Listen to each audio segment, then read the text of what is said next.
Hello everyone, আসসালামু আলাইকুম।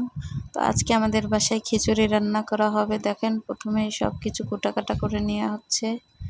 সব কিছু এই চাল ডাল সব কিছু গোছানো হয়ে গেছে, এখন রান্না করবে। দেখেন, এখানে প্রথমে গোশ রান্না করা হচ্ছে। গোশ রান্না করে ঠরে তারপরে এর ভিতরে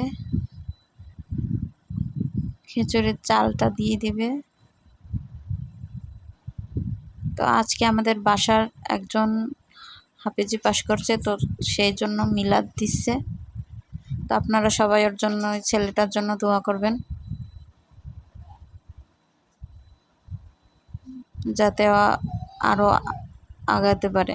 তো এখানে দেখেন, খিচুড়ি প্যাকেট করা হচ্ছে সবাইকে দেওয়ার জন্য। সবাইকে প্যাকেটে করেই দিবে।